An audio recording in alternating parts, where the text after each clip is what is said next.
I am mathematics. And for most of my existence, I was incomplete. I was powerful, no doubt, but I was also crippled, held back by the very minds that used me. They could build entire empires with my help, but they couldn't give me the one thing I desperately needed to be whole. Absolutely nothing. Just imagine for a second. You're a brilliant Roman engineer. You can use me to build these magnificent aqueducts that last for thousands of years. Yet a simple calculation like this, it would have been a real headache. And this isn't some trick question. This was a daily struggle for the smartest people around. And this slide just lays it all out, doesn't it? On the left, you've got this clunky, cumbersome method from a mighty empire. And on the right, the elegant power they were missing.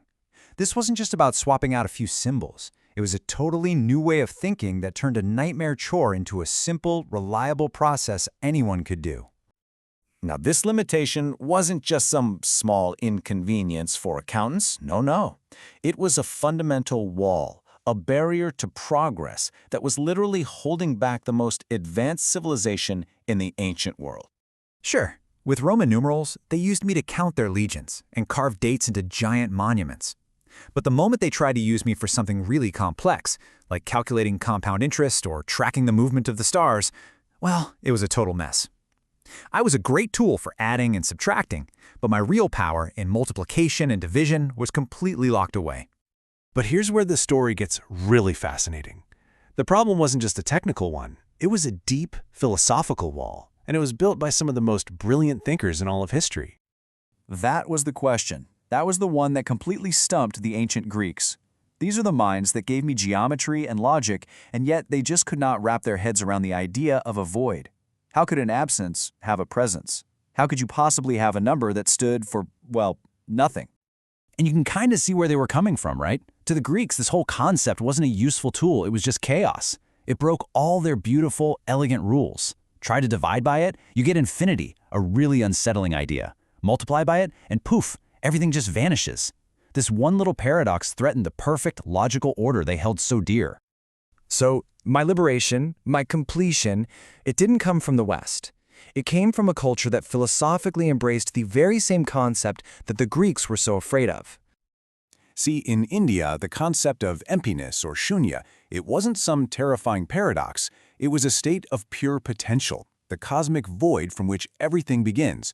This comfort with nothingness created the perfect environment for my greatest innovation to finally be born. And so, in his astronomical treatise, a book with the wonderful title, The Opening of the Universe, an astronomer named Brahmagupta didn't just propose some vague idea. No, he just casually laid down the exact laws that would finally unleash my full power. Brahmagupta's genius was in defining this new thing. He made it official. He said that a number plus 0 is still that number, that a number times 0 is always 0. These weren't just observations, these were the rules. He had created a whole new piece of me, a new mathematical object with its own logic, finally giving me the tool I'd been missing for thousands of years.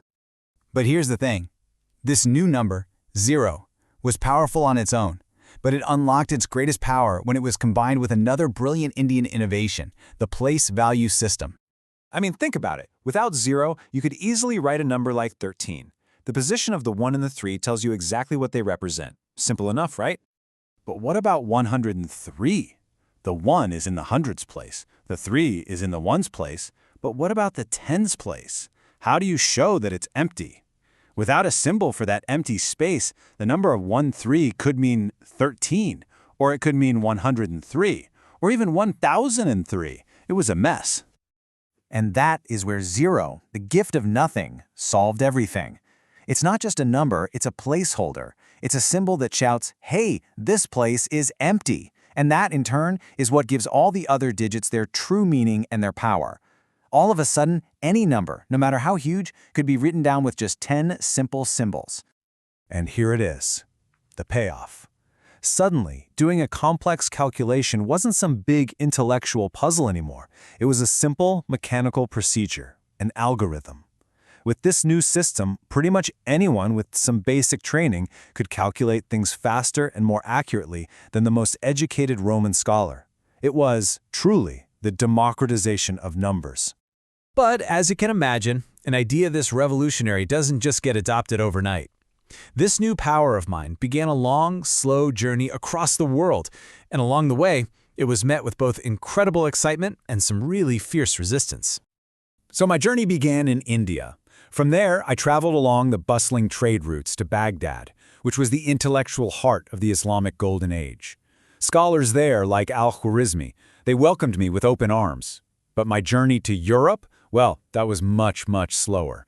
It took another 400 years to even reach a continent that was frankly deeply suspicious. And the resistance was intense. The church was really wary of these new mathematical ideas coming from the Islamic world. Merchants were perfectly comfortable with their abacuses, thank you very much. Some cities, like Florence, actually passed laws that banned the use of these strange new infidel symbols. The big breakthrough finally came from a man who had seen my power firsthand, Fibonacci.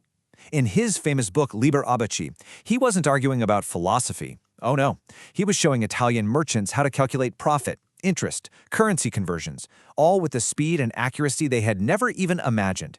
And as it often does, money talked a lot louder than tradition. And so, with the gift of nothing, I was finally complete. My number line now stretched from negative all the way to positive, and it all pivoted on this beautiful idea of zero. This unlocked commerce, science, and eventually the entire digital world you live in today. But my journey? Oh, it was far from over. The universe had even stranger puzzles in store for humanity, puzzles that would require numbers even more impossible than zero.